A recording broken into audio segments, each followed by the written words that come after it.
this I can write as like d3p divided by root of 2 pi q. Okay, so then you are having twice dp, okay, integral d3p prime by 2 pi q, okay, twice ep prime. Okay, now this I can write as delta, okay, k0 minus e0 minus e prime 0. Clear? So what is our, actually it is actually the difference between the four vectors, huh? So it will be k0 p0 p prime, then kx px p prime x, then so on. So I'll write it like this: delta q, so vector k minus vector p minus vector p. Clear? So this is the integral what we had earlier. So what is our choice of frame? Okay, choice of frame is that our k mu, it's equal to simply m and 0. Okay, then you are having this p mu as, so this I write as p0. Okay, so p0 and vector p. Okay, then you are having this p prime mu as p0 prime. Okay, what is p0? P0 is actually the energy of the particle. Okay, so now let's look at this thing. So let's look at this very delta function. Okay, what is k vector? It is 0. So this means this, you are having this delta function simply as vector p plus p. Okay, so it means since this k is equal to 0, you take minus out, it's an even function. You are having p plus p prime. Okay, now integrate over p prime. Okay, once I integrate over p prime will be actually equal to minus p. So this forces you p is equal to minus p prime, or p prime is equal to minus p. So now let's integrate over p prime. Okay, so what is this e prime? Now ep prime. Now tell me. Huh? EP equal to EP prime. Yes. Okay. So when I have, okay, so that's right. So when I integrate over this p prime will be replaced by minus p. Clear? But energy is actually root of p square plus m square. It will be simply p. It will be same as dp. So it will be 2 pi raised power 6 and 4 ep square. Clear? This will be same. Then what I am having, this delta of k0, that's actually minus m minus. So now you are having this p0 and p prime 0, they are the same. Huh? Is it? So they are actually the same. What is that equal to? That's actually EP. Huh? So this p0 is what? It's EP. Energy. Huh? I have written it in terms of this thing. Huh? So I can write, okay, so let me write it as twice p0. Clear? Everybody followed it?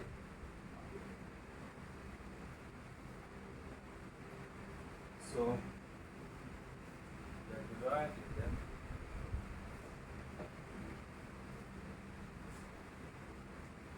Till this we have already done. So P0 is EP, eh? Okay, so I will use it as EP. So what I will write it as, so this rho is equal to, let's take this 1 divided by 4 into 2 pi raised power 6 kind of thing. And there is actually 2 pi raised power 4 that we have already taken out of the integral. Okay, so then you are, let's integrate it. So this is d3p. This I can write as integration over a solid angle like this in 0 to infinity dp p square. Okay, then I can write 0 to, okay, so let's write it as simply integration over a solid angle d omega. Okay, then you are having here 1 divided by ep square. Clear? And then you are having delta m minus twice e. So while we have used what? ep is equal to. समझ आया? Okay. So integration over solid angle, this will give me the 4 pi. So you can take 4 pi out. So this 4 pi, so let me write 4 pi divided by 4 into 2 pi raised to power 6.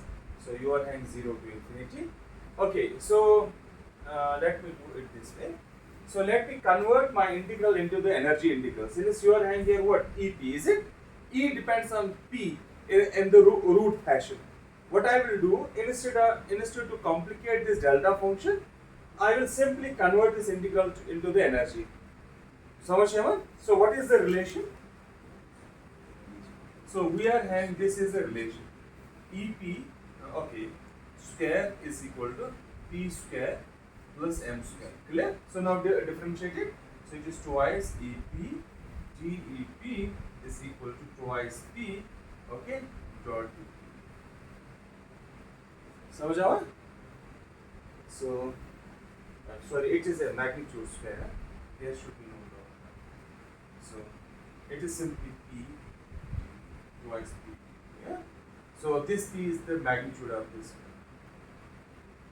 So, this small p means the magnitude. Okay. So, this 2 and 2 cancels. Okay, so now I can multiply it by P, again P. So, it will be like this P, EP, GEP, that's equal to P square. So it is this very quantity, P square dP. So now what I can write this P as, this P I can write from here as root of E square P minus M square, and you are having EP here already, BE. So that is equal to P square. Samajh aawa? So what I will do now, so I will, okay, so this delta function I can write. So this delta function, so I can write it as, okay, so I am having this delta function like this. So this I can write delta. So let's take 2, okay, out. Okay, so then I can write it as EP minus M by 2. Can I write it? Can I write it? So I want to put it as X minus A, because what is the variable here? Variable is EP, because I have converted my integration into where? EP. So EP is the variable and M is a number. So I want to put it in this fashion. So you can take 2 out. It will be simply 1 divided by 2 EP minus M by 2. So here I have used the formula delta of AX is equal to 1 divided by magnitude of A delta. So this is the formula I use. Okay? Samajh aawa? Okay. So now let's substitute it back. So therefore, I can write this very integral as, so 4 pi is here, it is 4, it will be simply pi divided by 2 pi raised to power 6. So this integration 0 to infinity, this object will become what? Like this thing. Okay, so it becomes, so let me write DEP first, then I will write this EP, okay, root of EP square minus M square, it comes from this thing. Then you are having in the denominator this EP square, okay, then you are having this delta, okay, 1 by 2, EP minus M by 2 into 1 by 2. Clear? Everybody followed it? I have just substituted back these variables, okay? Clear? Okay, good. So now let's integrate over EP. Now look here, how simple it is. Integrate over EP, EP will be replaced by what? M by 2, okay? So this square cancels with this EP and integrate, you are having 1 by 2. It's pi divided by 2 into 2 pi raised to power 6. Okay, so EP will be replaced by, so it is EP, it will be replaced by M by 2. So it is M square by 2 square minus this M square raised to power half. And you are having then EP here, it will be replaced by M by 2. Samajh aawa? Clear? So this is our phase factor. Now let's substitute it back into the gamma. So use it in gamma, so you get this kind of factor.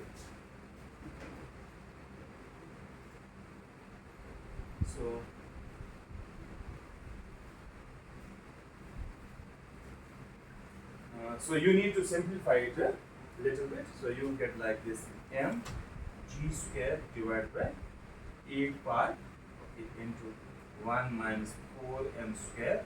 So this is actually 4. So you take m square out. Okay, m square by 2 square you take out. So you get m by 2 here. That will cancel with this thing. So you will get here 4 m square divided by this capital M square raised power half. And this 2 pi raised, you are having already 2 pi raised power 4 outside, it will cancel with that. So, and there will be certain factors. So, you will be having 2, yes, 2 to 4, 2 is 8, yeah? And you are having pi, 1 pi will cancel. Huh? Clear? समझ आओ? Everybody got it? So this is actually the formula for what? Decay rate. So what it gives me? 1 by, so the lifetime of the particle, lifetime of boson is, let's call that a tau, that's actually 1 divided by gamma. Okay? So in other words, that is inversely proportional to 1 by g square, the coupling constant. समझ आओ? Now look here, the first thing, now this is, okay, so you are having this objective, okay, this is real when this 4m square by m square is less than 1. Because it's a rate has to be what? Real quantity. It's only possible when this 4m square by m square is less than 1 or equal to 1. When it is equal to 1, that is 0. Clear? When it is less than 1, what it means? So it is real quantity. Now let's check. So you are getting this kind of condition.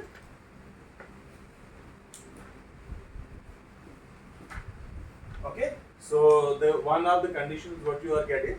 So this 4m square by m square, it has to be less or equal to 1. What does it mean? M has to be greater or equal to 2. So this is the condition for the process to happen. So this is the condition what we started and we have recovered it. Okay, number 2, the decay rate is proportional to what? Coupling constant square. So if you are having, let's say, coupling constant is strong. Okay, so these variables are fixed. M, capital M and small m are fixed. So ultimately it's proportional to the coupling constant square. Clear? So you are having this decay proportional to this g square. Okay, the larger this g is, that means decay will be faster. So the smaller the g, weak the coupling is, the decay will be what? Slower. In other words, if I am having, let's say, this coupling is very small, what does it mean? Lifetime of the particle is large. If this is very large, this g, then the lifetime is smaller, it will decay quickly. And we need to compare it because if you put on the values, let's say for the electron, let's say for this capital M you put some 100 MeV and 0.5 MeV for what? Electron and positron. Clear? And figure out what are the values. Let's put the G around 10 raised power minus 2 kind of thing. So you need to get the values. So then you can see what is the amount of, this gamma. So clear? Okay, so this is the problem what we left it yesterday. So let's move on. So this was the simplest of the problems we figured out.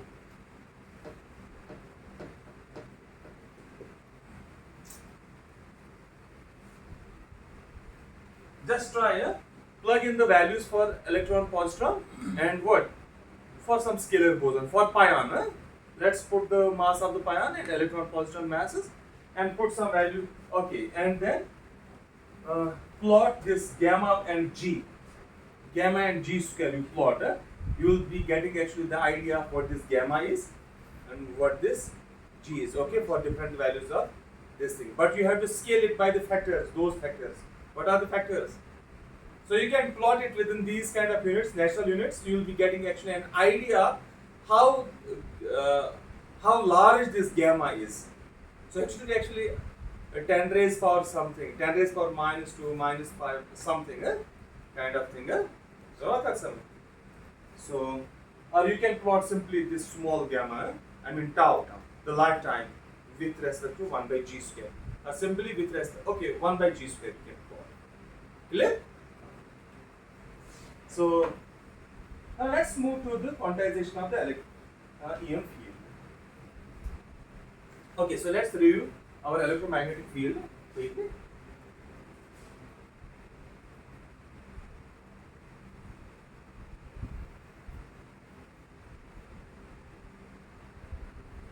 Okay.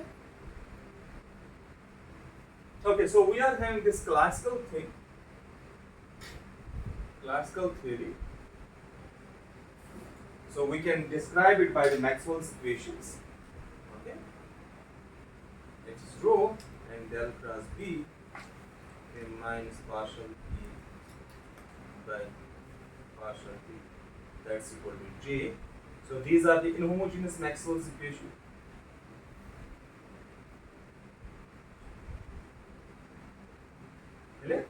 Then we are having the two homogeneous, del dot B equal to 0 and del cross E is partial E by partial T, that's equal to 0. So these are the homogeneous ones. Clear? Okay, we can equally rewrite this electric and magnetic field, or we can rewrite these Maxwell's equation in terms of these two equations by introducing the potential. Let me introduce the potential A mu, which has the components, let's say the scalar potential phi and the vector potential A, okay, such that I can write my magnetic field like this: B is equal to curl of A, okay, and then I can write this electric field as gradient of phi. This is what you know, partial A by partial B. So there will be 1 by C. Actually, we are using C equal to 1. These are in the natural units. Okay, and this A transforms as a, this is actually a 4 vector. So this simply as a 4. Now we can equally rewrite all the set of equations in the tensorial form. Okay, so we can introduce, let's say, field tensor. So let's introduce a field tensor, okay, which describes our electromagnetic field. Okay, so that's a rank 2 antisymmetric tensor, rank 2 antisymmetric tensor. Okay, so that's defined as F mu nu, that's equal to partial mu A mu minus partial mu A mu. Okay, so you can put it in the matrix form like this thing. So the diagonal, since it is antisymmetric in nature, you can interchange. Okay, so what does that mean? So let me write. So the antisymmetry means, so you are having this F mu nu is equal to minus F mu. Clear? So it means when you are having antisymmetric matrix, okay, the diagonal terms are always 0. So it means like this thing. So you are having F mu nu. So let's put as the diagonal terms. So you are having 0. Then you are having the first element will be electric field Ex. Then you are having Ey, Ez. Then you are having these as, since it is antisymmetric, they will be like this thing, Ey and Ez. Then you are having 0. Then you are having here Bz, okay, minus Bz, and then you are having By here, okay, then you are having here Bz, okay, 0. So this will be simply Bx. So this will be here. So it is By and minus Bx. So you are having 0, 0, 0. So it is minus Bx, like this, huh? Okay, clear? So now in terms of this tensor, we can write the Maxwell's equations. So these things we have already done. I mean, just giving a recap. Okay, so we can write the Maxwell's equation homogeneous ones. F mu nu lambda is equal to J lambda. Okay, so these are the inhomogeneous Maxwell's equations. Okay, then you can have the homogeneous ones comes from this identity, like this thing, plus partial mu lambda. Okay, so these represent the homogeneous Maxwell's. Okay, just check it. Yeah? Okay. So we can write Maxwell's equation. Okay, the Lagrangian for the Maxwell's equation. Okay, since in this inhomogeneous Maxwell's equation, I am having what? The field tensor specifying the electromagnetic field, and there is actually a source term, J. Okay, so that describes actually the current due to the external, field, or you can say it is the external current due to matter. Actually, this J. So let's write the Lagrangian for EM field.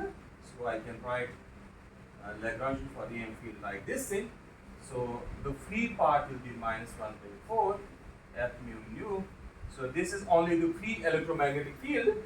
Okay, so it will give you all the things free simply without any kind of interaction with the matter, and then you can put a term which describes actually the interaction with the matter. So while A mu is your electromagnetic field and J mu is the external current, J mu is a quantity variable describing your matter field. Okay, so for example, so the J mu can be like this thing, E psi bar gamma mu psi. So what it gives me? It is the electron current density. Is it? Samajh? Current density due to fermions. Samajh? Huh? Okay, so this is actually the matter field and A mu is actually the electromagnetic field. This is the coupling. This term represents simply what? The coupling between the matter and the electromagnetic field. Okay? Everybody got it? Okay. So this is already what we have done. So this we have done in detail in the electromagnetic field course. Okay. So let's okay.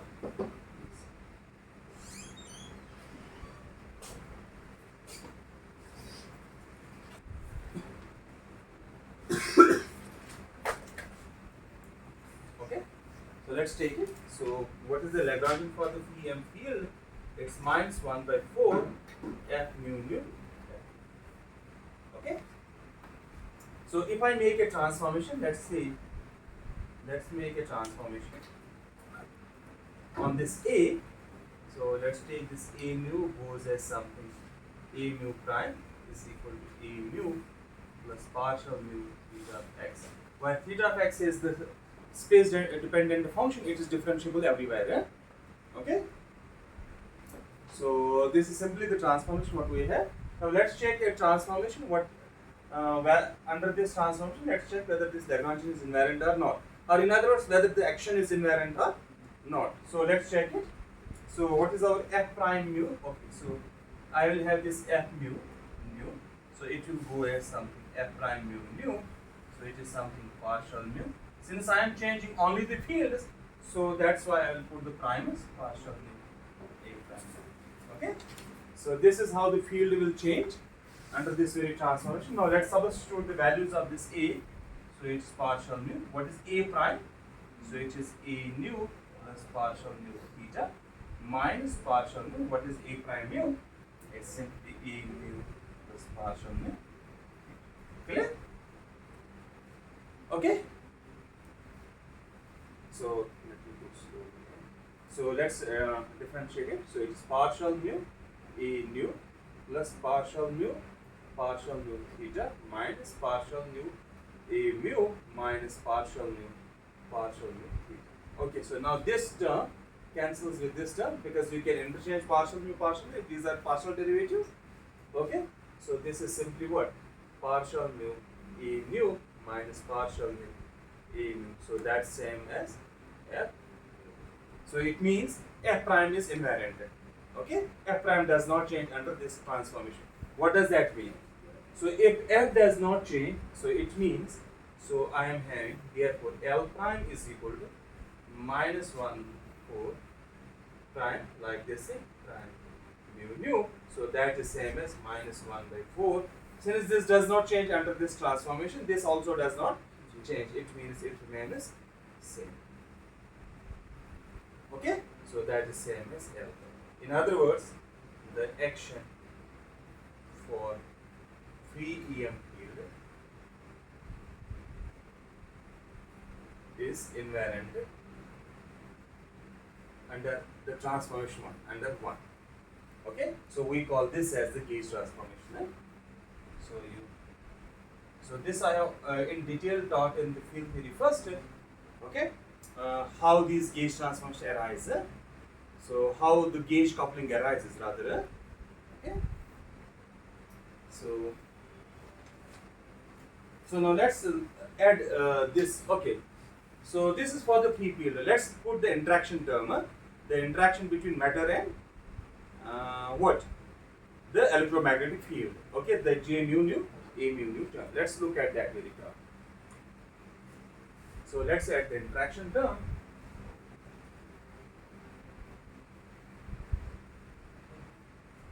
So I am having a, so in presence of the interaction, I am having the Lagrangian for the EM field. Okay, so let's write some.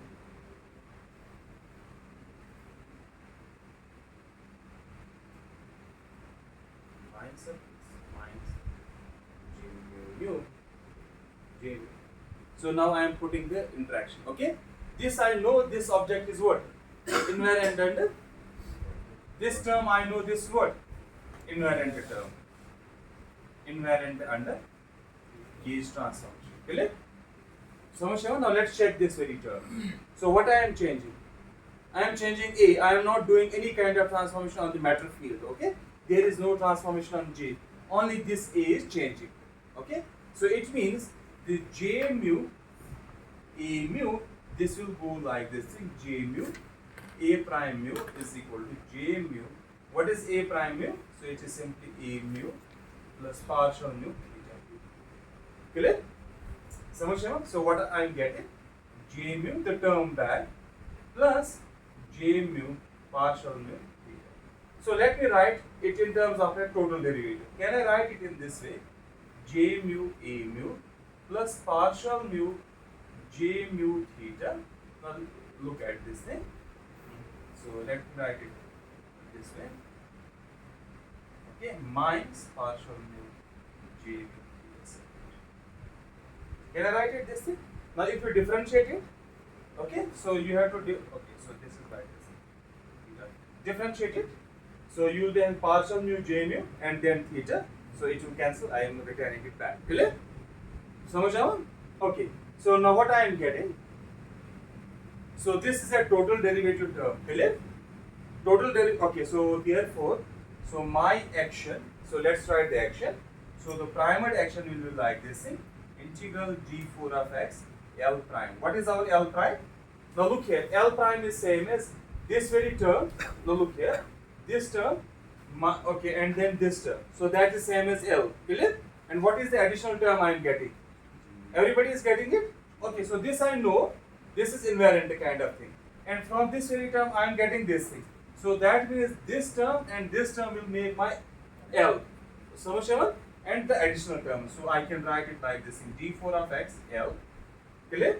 Then I am having these additional terms d4 of x. Okay, partial mu. Okay, J mu theta, and then minus d4 of x partial mu J mu. Clear? So this is your action. So S prime is S plus the other terms. So this is your action. Now look here. So this is a total derivative term. You can, by Gauss law, you can convert it to the surface term. Since the field is vanished at the boundary, so this will go to 0. So this is a 0. Okay? So this vanishes at the boundary. Now look here. Since I want under a gauge transformation my action to remain invariant, clear? But I am getting the additional term. Okay? Samashaman? You are getting my point. What is the additional term? It contains partial mu J mu. Now if this partial, this derivative is equal to 0, so then my action is invariant. What does that mean? If this object is 0, let's say, okay? So let me write. So if partial mu J mu is equal to 0, so it implies my action is same as, it is invariant. Clear? So if you see, this is actually the conservation law for the matter field. Conservation law for matter field. Because J mu is the current density due to what? Matter. Samashavan? So in other words, if my current density is conserved in the given system, okay, in an electromagnetic system, okay, then this action remains invariant. The Lagrangian or the action for the electromagnetic field is invariant even in the presence of the matter field, provided the matter field has a conserved quantity. You are having the conserved current there. So J mu is the current density, and you are having a conserved current by that very thing. Clear? So Samashavan? Okay. So now let's move to the quantization of this very problem. So anybody having any question? So this is all what we have done. Okay, these things we have already done. Now let's go to the quantization. So for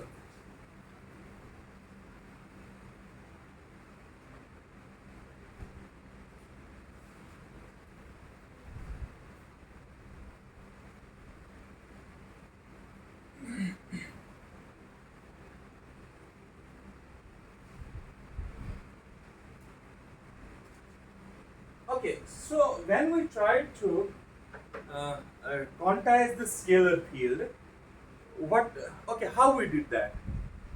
How we quantized the scalar field? We had actually the field, okay? So, and we constructed the conjugate variable for that field, that is the conjugate momentum, and then we imposed a commutation relation between the two, clear? And we checked then whether that commutation relation is consistent with Lorentz transformations or not, and we have seen that works perfectly well. Samajh?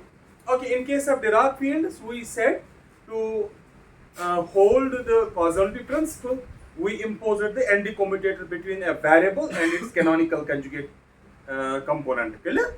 The position variable, rather the field and its canonical conjugate. So let me write it. Let's say you had actually the scalar field of phi. You figured out its canonical conjugate variable to be phi. Okay, so then you imposed the equal time commutation like this thing. Okay. So this is the equal time commutation. So you call this as I delta 3 x minus 1. And you check it whether this is constant with the Lorentz transformation or not. This side transforms in the same way as the right hand side, clear? So the Lorentz transformation rule is satisfied. Okay? And in case of the fermion fields, you again constructed what? The conjugate, okay, corresponding to this psi, and then you imposed the anti-commutator. Okay, because for the fermions you require what? The anti-commutator, and so on. Samajh aaga? And for the electromagnetic field, what is our field variable? What is the field variable? Field variable is our A, and that means if I know A, I should construct actually a canonical conjugate variable. Okay, let's say the momentum conjugate to A, then impose a suitable condition. Let's impose a commutation between the A and its conjugate momentum. Samajh? And check whether this gives us the quantization condition or not. First, what it should do? It should hold the Lorentz invariance. Okay? So the commutation relations should be invariant under Lorentz transformation. Clear? So this is very important principle. Huh? So let's check it. Huh? Okay, for that, okay, so we will see what is happening. So this is one way to look at the quantization. Now, what is our okay? Lagrangian? It's minus 1 by 4 f mu nu f mu. Clear? So what is our field here? A. A mu is our field. Now let's check what is the canonical momentum corresponding to this A. So let's write this as pi mu partial L. So let me write pi mu here. So how I define it? Partial 0. Okay, so let's pi mu. Clear? So this is how I define the canonical conjugate momentum. Now let's calculate it. Calculate the canonical conjugate momentum from here. So let's differentiate it. So you are having partial by partial 0 A mu. Okay, minus 1 by 4. Let's take it out. So what this is? So it is f square kind of thing. So once you differentiate it, what you will get? So this is an f square term. So you differentiate it, what you will get? Twice f, and then the differentiation. So it will be simply minus 1 by 2. Let's write this thing. F mu nu, so partial, sorry, alpha beta, because these are the alpha beta divided by partial, because I have already used this mu. So what you will get? Now tell me. So this alpha, so once you, what is this F mu nu? Can you tell me? This is partial alpha, A beta minus partial beta A alpha. So now you differentiate the first term. You are having alpha, it will be 0. Okay, alpha will become 0, beta will become mu. Clear? So the same thing here. Solution. So these are the two terms, but they are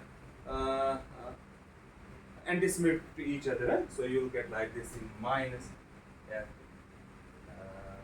What you should get? 0. Clear? Solution. So what is the conjugate variables? Tell me. F0 mu. So that means, okay, so let's write. Now how many are? A mu are how many variables for you? 4 variables. So now how many variables I should get? 4 variables. Okay, so let's take. So I am having, let's take mu equal to 0. So I will be having here A0. Then I will be having pi will be what? Pi 0 is equal to minus F00. What is that equal to? F00 is 0 because it is the diagonal term of the field tensor. So that, okay, so for mu is equal to I mean the other variables, you will be having this vector A, so this A0 is simply phi. So you will be having pi I, so those are equal to, so let me write F0I. So what that is? Minus EI. Clear? So the electric field component. That means the conjugate momentas are what? Electric field. But you are having one term is vanishing. So corresponding to 0 component is what? It's vanishing. What I require actually? I need to impose actually a commutation. So it means you don't have a commutation between what? This A0 and pi 0. So that means we have encountered a problem. So okay, when you quantize a system, what you need to figure out? If you are having a variable that describes your field, and figure out its conjugate term. Clear? So what I am having here? The variable is phi. Corresponding to phi, what is the canonical momentum? 0. It is 0. So that means all the variables which are specified by this A mu, they are not independent. Okay? So let's check it. So this is very important. So you can think it other way around. So let me put it on a physical basis. Okay, then we will go to the more detailed calculation, the problem with this quantization. The problem arises because of this reason. Okay, whatsoever problem we are having here, so it is because of this kind of reason. So how many physical degrees of freedom are for the electromagnetic field? Only 2. Electromagnetic field are actually, you are having 2 types of polarization, 2 polarization rather. Either let's say up polarization or right, yeah, left circular or the right circular. Only 2 degrees of freedom physically, but you are expressing it in terms of what? A field which is having 4 components.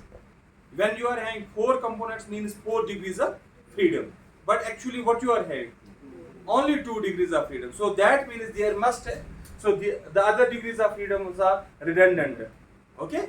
So in other words, in order to describe the field, electromagnetic field, all these A's are not actually independent of each other. Or in other words, you need to impose the restrictions on the field. Okay? Okay, so this is in terms of the field. Let's look from the Maxwell's equation directly. So how many Maxwell's equations you are having? 8. Because these are 2 are the vector equations, 2 are scalar equations. Okay? Vector equation means 6 equations. You are having E are the 3 components, B are the 3 components. Clear? So how many components you are having total? 6 components. Clear? How many equations you are having? 8 equations. So because 2 vector equations will give you 6 components. Clear? Each vector equation will give you 3 components. Clear? So that means how many equations? For each component you are having 6. From vector equations you are getting 6 equations for each component and 2 scalar. How many are total? 8 equations. So that means it is what? So it is not exactly solvable problem. I mean, if you are having set of equations, let's say number of variables are less than the number of equations. Clear? So that means the solutions are, you are having many possibilities. Infinitely many possible solutions are there. Clear? So if you are having number of variables larger than the number of, let's say, the equations, so it's possible you cannot have a solution, is it? But in the other case, you can be having a possibly solution. So how you can figure out the solution? Okay, so you are having physical degrees 2, so total number of equations 8, is it? So in other words, there must exist then the constraints on the fields itself, okay, such that it gives you the exactly 2 degrees of freedom. Samajh aaya? You got my point? The homogeneous equation what we are having, what we have written, so those give us actually the 4 constraints. How many? 4 constraints on the equations. Clear? Or in other words, okay. So if you, okay, from this potential point of view, this A mu, so we always impose the conditions on A, the gauge condition. Sometimes we write this del dot A, if you remember, is equal to 0. We write sometimes partial mu, A mu is equal to 0 kind of thing, is it? And so on. These are the conditions we impose on these things so that to get the physical degrees of freedom. That's why we are fixing this field, okay? This fixing the field means this procedure is known as the gauge fixing, okay?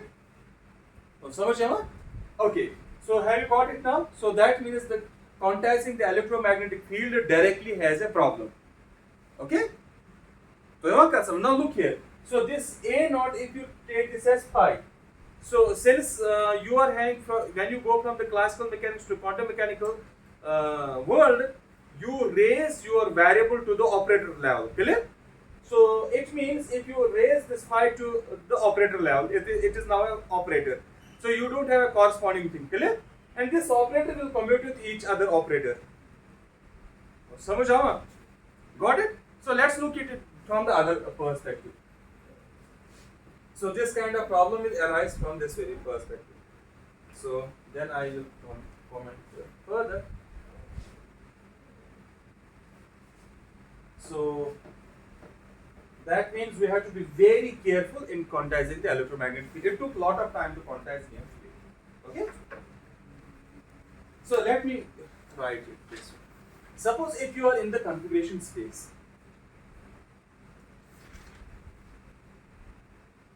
Okay, so it is described by our variables Q and P.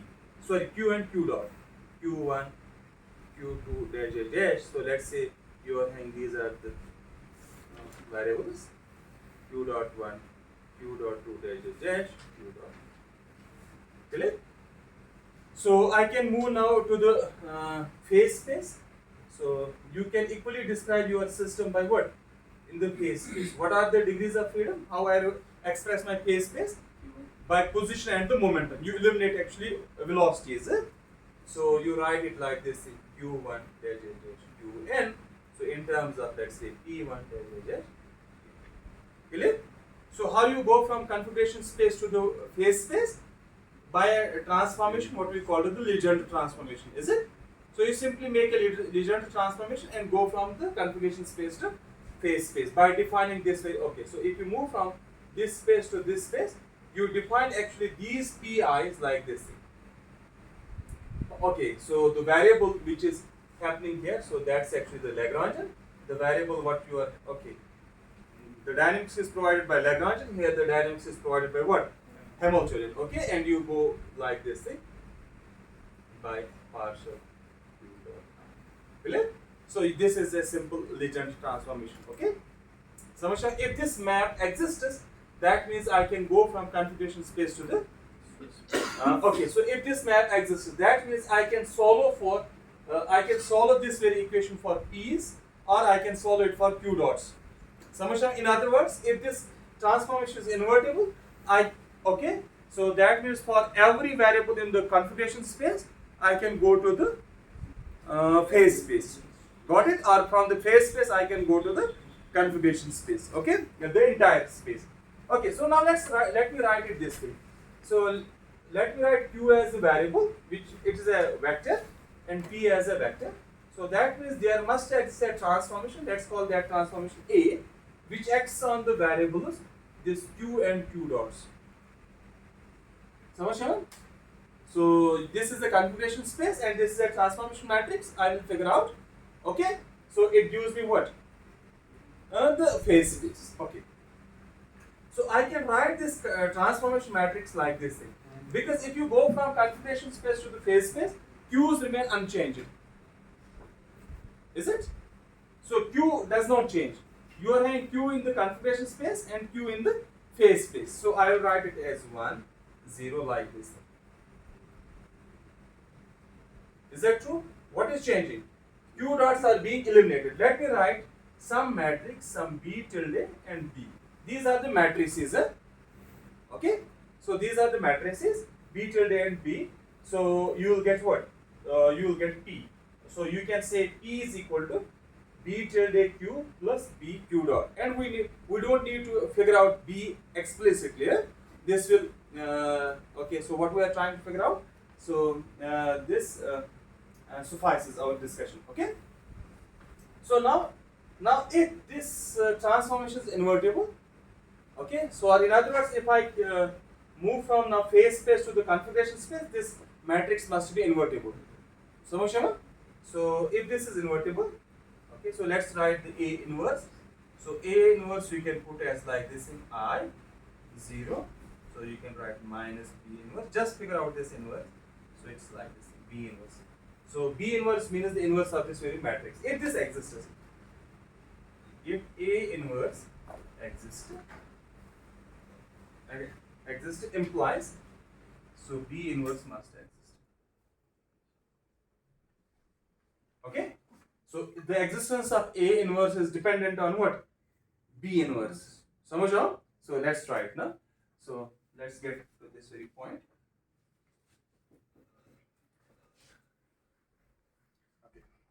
So let's figure out this P. So let's write the ith element of this P.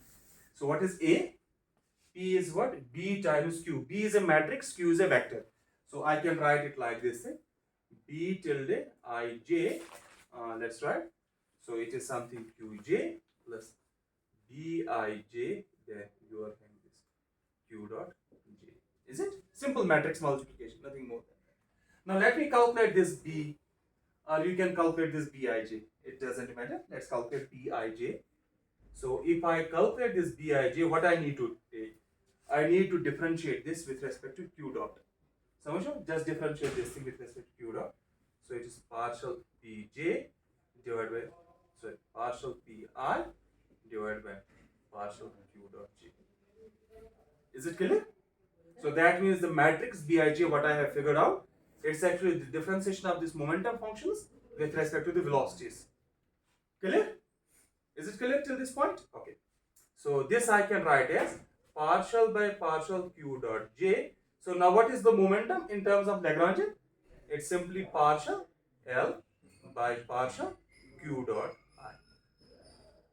Teacher? So in other words, this is what? Now if you see this double derivative Q dot I, Q dot J. Okay, so this is our matrix. So now my A inverse exists only if B inverse exists. Now if okay, so this is a matrix. So this matrix inverse of this matrix exists only if the determinant is non-zero. Is it? So if determinant of this partial to L by partial Q dot I partial Q dot J is not equal to 0 implies what? B inverse exists. It means, so if B inverse exists, it means all variables are linearly independent. So that means you can invert this equation to figure out Q and Q dot in terms of P and Q. This Q and P, or you can construct Q and P from this Q and Q dot. So that means all the variables are linearly independent on both sides. So because it inverse exists. For each variable you are having another variable. Got it? Okay, now if this does not exist, if this determinant is equal to 0, what does it mean? B inverse does not exist? Does not exist, it means what? Means all variables are not linearly independent. This is very important.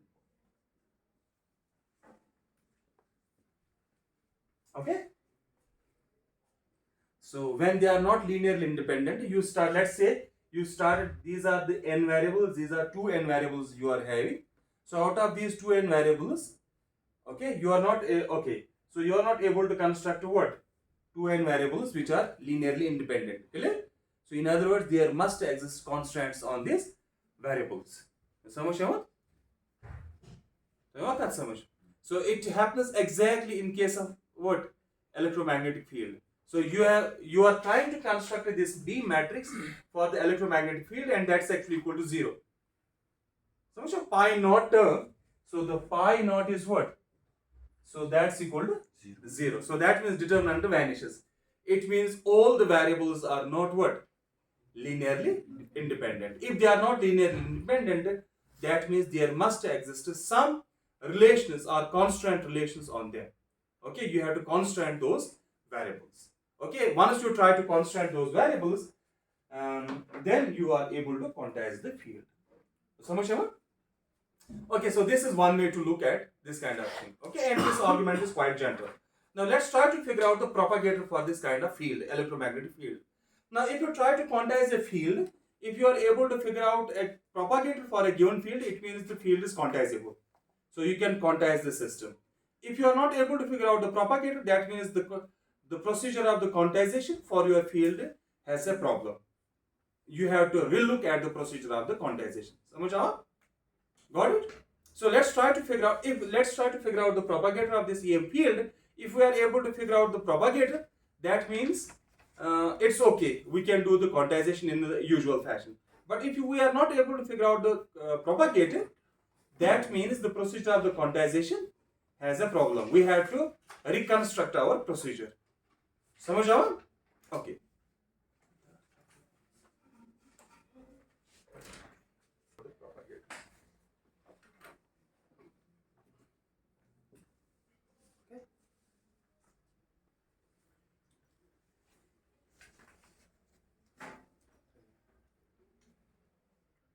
Equations. Okay, so there is actually a general procedure, we call that as the method of constant systems.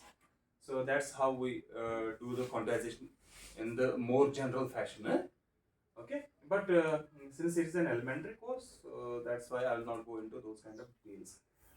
So let's start with this equation, inhomogeneous Maxwell's equation. Okay, so I can write it as partial mu. So f mu, I can write partial mu a lambda minus partial lambda. Okay. So which implies, so partial mu. So this is a box operator. Then you are having a lambda minus partial lambda. Sorry, partial mu, partial lambda a mu. So that's equal to j. Okay. So what I can do, so I can write it like this. So g mu lambda box operator e mu. So that means I am putting actually, so you can contract mu. So that lambda you put here. So it's something partial mu. Okay. Okay, partial mu, partial lambda e mu. I can write it. Just raise it, log it. Okay. So this I can write it as g mu lambda, this box operator minus partial mu, partial lambda, take e mu out. Now if you see, what is essentially the propagator? Propagator is essentially so what is our field? A, it's a vector field. So propagator is essentially the inverse of this very object. Clear? So you remember the propagator for the Klein-Gordon field? So we are having, this is the Klein-Gordon equation, m square. So then we write, let's say phi is equal to j. Clear? Yes, so how we figure out? So this is actually p mu, that's actually p square, is it? So when I figured out the propagator, let's say g of p, it's actually what? P square minus m square. It's It's essentially actually what? This is in the momentum space. Essentially it is what? The inverse of this very object. Is that true? In the moment, this is in the momentum space. That's why minus comes here. So if you see, if you go back into the coordinate space, it is actually this propagator in the coordinate space is essentially what? The inverse of this very object. Clear? So much of this is symbolic thing here. Eh? It's essentially the inverse of this thing. So now you don't have, this is simply a scalar quantity here. That's why your propagator is a scalar quantity. Now look at this very object. This is a vector quantity. Vector means you can think vector as a column vector. So you are having a column vector here as well. Clear? So then what this should be? It should be a matrix. It should be a square matrix. So much on. In other words, if you see how many p indices are on this very operator. How many? Okay, forget about this here. How many free indices are there? 2 indices. So that means this operator is a tensor operator. Eh? So much on. It's a rank 2 tensor. So in other words, the propagator which I try to figure out for the EM field, it should be what? A tensorial quantity. Clear?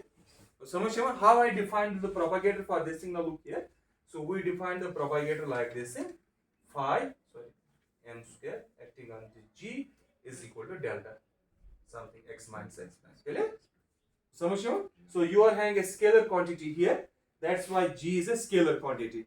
Now you are having actually a tensor quantity on that operator as a tensor quantity. So that means the propagator must be what? A tensor quantity. So samajh aaya?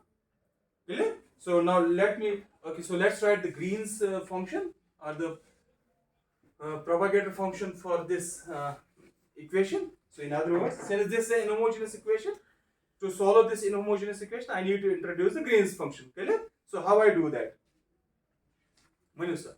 So I will write the propagator as such, this operator as a g mu lambda, the box operator, then you are having minus partial mu partial lambda. Okay? So then what I will write? So let me write the propagator as d here. So much, huh? Let's write it as d. Or the Green's function is d. What should I put here? What should be the indices? Manu sir. So what was the vector here? It was A. A contained what indices? A contained what? Mu, is it? So let's put that index here.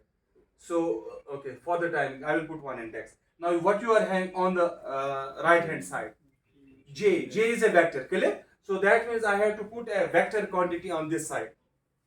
And a delta function. So you will put a delta function. Let's say you are having this delta 4 x minus x prime. Clear?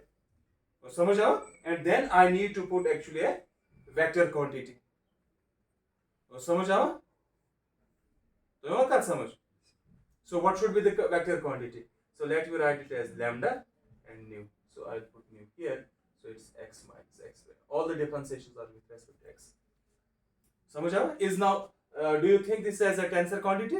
So now if you have put, let's say, lambda here, d mu lambda. So this d mu lambda, this mu and lambda will get contracted with, it is a scalar quantity. On the right hand side you are having actually a what? A vector quantity, is it? So if you are having a vector equation, just adjust it with the indices, clear? So you need to understand properly how to write a Green's function for a vector equation, clear? So if you are having a vector equation, the quantity which is the operator which is multiplying the vector, that is actually a square matrix. That means it's a rank 2 tensor. Clear? So if this object is a rank 2 tensor, that means the propagator what I will define, or the Green's function I will define there, it should be what? A rank 2 tensor. But you need to see what is the free index on the right hand side. What is it? Lambda. So you introduce now what? A G. Clear? Because G is an identity matrix in the Minkowski space. Clear? So you introduce G as, okay, lambda. Then you have to put one more free index so that you are having a vector. Okay. So a matrix on this side, a matrix on this side. Is it?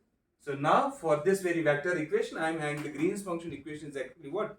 A matrix equation. Is this a matrix equation? Huh? So how many equations are there?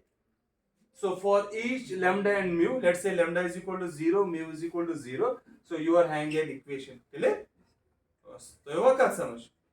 Clear?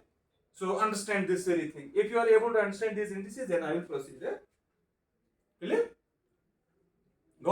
Now what is the next step? Once I have defined my Green's function, so this is an equation which defines my Green's function. Okay? So what is the next point? You just go to the momentum space, or rather you just make a Fourier transform so that it simplifies my equation. Clear? So now let's go to the Fourier transform. Okay? So I will do the Fourier transform. So what is the, okay, how we define? So I will write d mu nu of x minus x prime. So the Fourier transform I define d4 of p divided by 2 pi raised power 4 e raised power minus I p dot x minus x prime. These are four vectors. D mu nu. Clear? समझ आओ? Okay.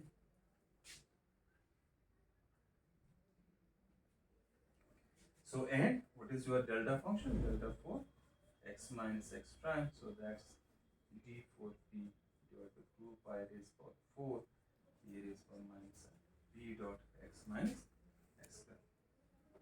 This is the delta. Now let's substitute it here. Okay. Any question?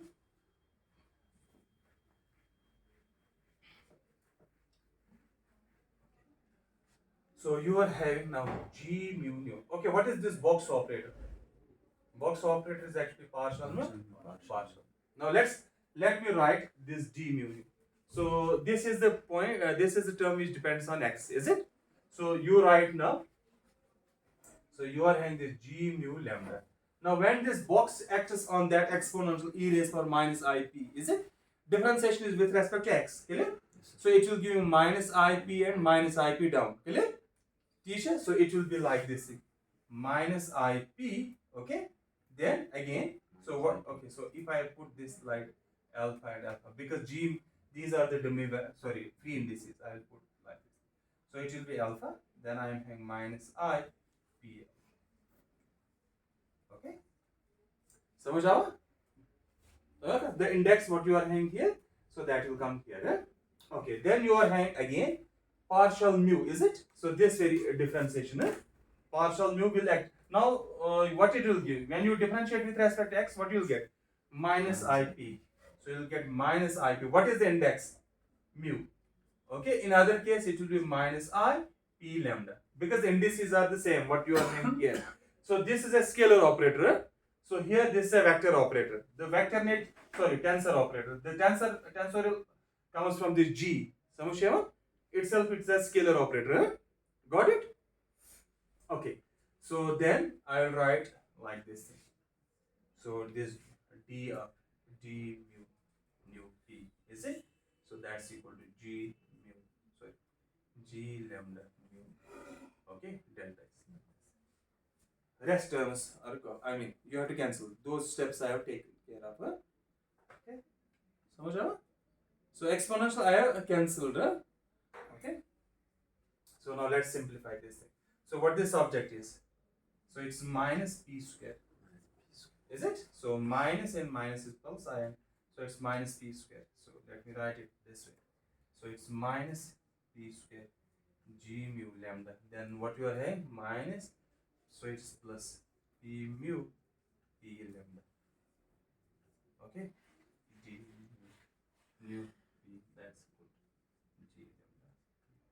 So in other words, since this is a tensor on this very side, you need to take it the denominator on the other side. So you will get actually d mu. So in other words, this d is actually, it's a rank 2 tensor, and this will depend on what? This p, is it? P mu p lambda, clear? समझ आओ? Yes, sir. So there is a trick to invert this very object. So if everybody has got it, so fetch me some water. Now this is a rank 2 tensor, is it? So it will depend on, so this is actually the rank 2 tensor as well, clear? So समझ आओ? So it means this d will depend on this kind of thing. When you invert, so it will come into the denominator. That means this rank 2 tensor will depend on what? P square term, like this thing, P mu and P lambda, clear? So in other words, let me propose the form of D. Okay, then we'll see. Okay, so let me write. So we see that.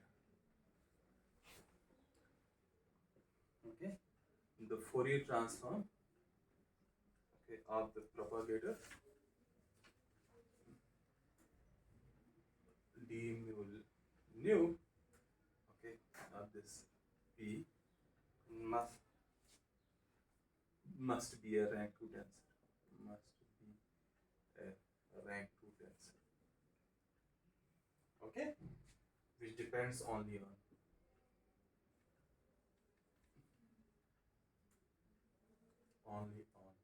this p, clear? Or rather p, I should write p. P is a 4 vector, okay? So therefore we can write the most general. We write most general form of d mu ds. So what it will be? It's actually a rank 2 tensor. So there will be a constant term, clear? What is the first term? G. So I can write the most general form like this: g mu nu of p as some constant a which is to be determined. Okay, let's write g mu nu plus some another constant b. It should depend on this p mu p lambda p mu. Clear? Now look here. So if I invert that, what it will depend on? It's a rank 2 tensor, is it?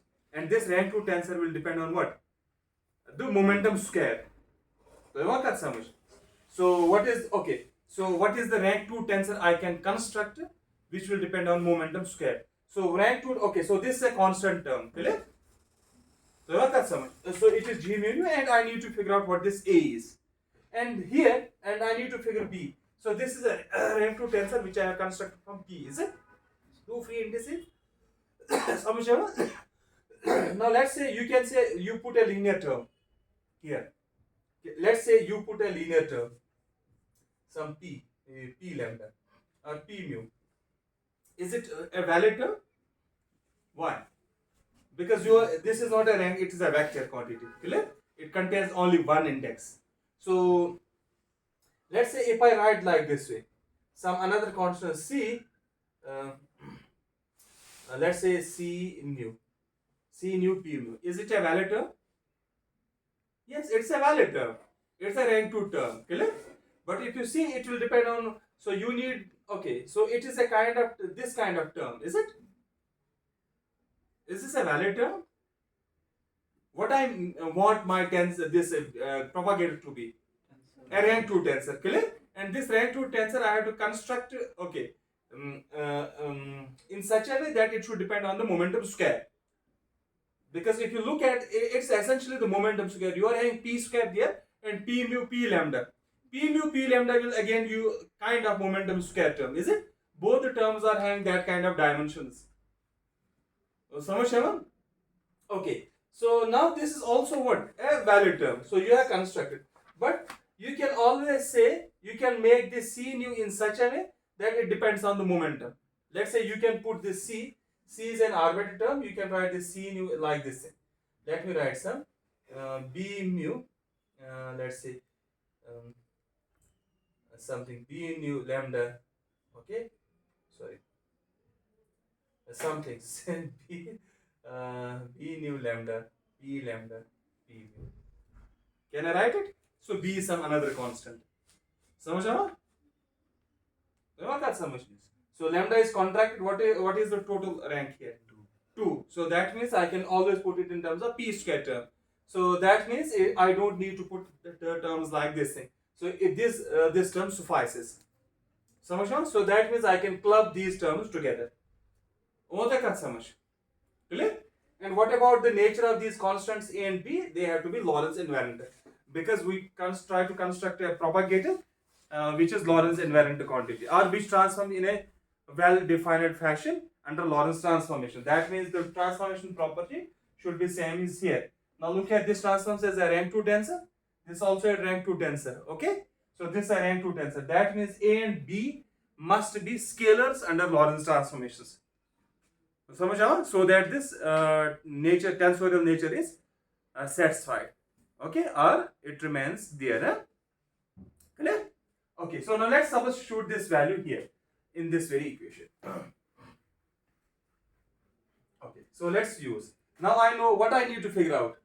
I have this equation at hand. I need to figure out what is A and if I am able to figure out what is the value of A and B, that means I have figured out what? Propagator. समझ आया? So let's substitute it here. So we are having this P square G mu lambda plus P mu P lambda. So let's use the value. Yeah, okay. So using let's see equation. So call this as equation. So what is D mu nu? So it is A G mu nu plus B P mu P nu. So that's equal to G lambda. समझ आया? So now let's multiply. So it's minus A P square G mu lambda G mu nu minus P square B G mu lambda P mu P mu, okay, plus A P mu, okay, P lambda. So I am just multiplying G nu plus B P mu P lambda. Then you have P mu P mu. So that's equal to G. Now what समझ आया? I just substitute and then multiply. Now let's look at this thing. What this object is?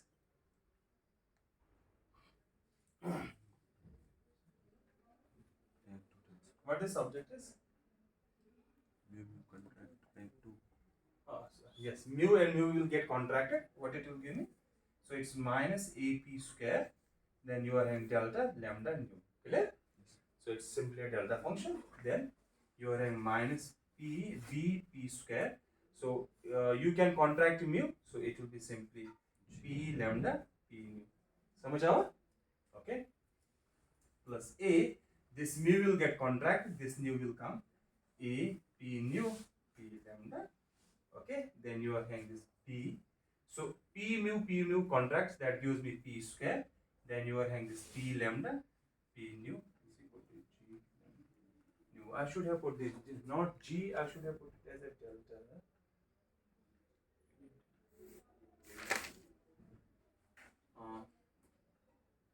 It's actually the same thing. Huh? This G lambda nu is same as a delta function, is it? Is it? So you use this G nu.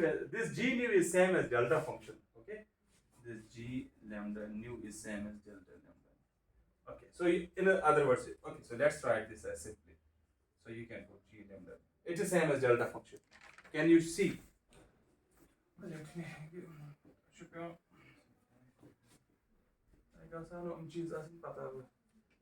So let's write what is G mu nu. So it's minus 1 0 0 0 0 0 0. We are using this signature. Is it? So we are using this signature. Eh? So what is now G mu nu? So that means I am lowering one index. So if I lower the, let's say, 0, so it will remain as such. So lowering the, so it will give me, lowering the special index will give me plus. So it will be, sorry, it will give me minus and minuses plus. So it will become plus. Samajh mein? It is an identity matrix. Okay. So now look here. So let's club the terms. So it means, let's take that very term G here. So you are having G lambda nu into minus 1 minus AP square. Okay. Then you are having the tensor terms, this P lambda P nu. So what remains inside? Minus BP square. Okay. Plus A plus BP square. So that's equal to 0. So this BP square cancels. Now look here, it's actually at equation. Since G, these are the two tensors, is it? So G lambda and these are the linearly independent things. So when they are linearly independent things, what does that mean? So you compare the coefficient to equals to 0. So when you are having ax plus by is equal to 0 and x and y are linearly independent, okay? What does that mean? A and b has to be equal to, so the coefficients must be equal to 0. So it means minus 1 minus AP square is equal to 0 and A is equal to 0. Now look here, from here you get actually A equal to 0, is it? But from here what you get? A is non-zero. Is this a contradiction? So this gives me A is equal to 1 divided by T square. That's not 0. So this is a contradiction. Okay? And it does not give me the value of B. So I have got a contradiction. What I need to figure out in that very propagator? In that propagator, I need to figure out this A and B. Clear? But I am going into a contradiction. So that means the procedure, I am having the problem in defining the propagator for the time being. This problem arises what I have already told you. So you are having all these components are not what linearly independent. Okay? समझ आया? Okay. So that's okay. So there are the ways. Okay. Now what to do? In order to define the propagator of the field, what to do? Okay. So you can say equally. Let's put a term that's proportional to the mass of the photon. But we know the mass of the photon mass is 0 always, is it? So photon is a massless quantity. We cannot add this mass term so that to make the propagator, to have a propagator. What I mean by that? So you can say, let me put this kind of term in my Lagrangian. Samajh? So this is a mass term. Samajh? So we can be having a massive spin-1 particles. Okay, they are not actually the electromagnetic fields. Okay, electromagnetic field quantize the photon, which is always massless. It is higher up to higher degree of accuracy. And one more point, this is not actually a gauge invariant term. Samajh? So now if you add this term to the Lagrangian, so if you are having the Lagrangian like this thing, -1 like this thing. Okay, minus J mu A mu, and you put this very term m square A mu. So we call this Lagrangian as a Procol Lagrangian. Okay, so it gives us the dynamics of the spin-1 massive particles. You can be having spin-1 massive particles, spin-1 massless particles. There is no problem. Okay, so try to construct the Green's function. So this propagator, use the same kind of analysis, just the equation of motion will be different. Samajh? Because you will be having an m term, you will be able to figure out what the propagator for this thing. So the Maxwell's equation what we started with, that will contain a mass term. So you have to add this thing. You construct the equation of motion for this thing and do the same analysis. Okay, and you will see the propagator exists. Samajh aaya? And the other point is that since all these A's are not independent, I need to fix the A's. Samajh? I need to put constants A on A's. So in this way, I can modify the Lagrangian of the field.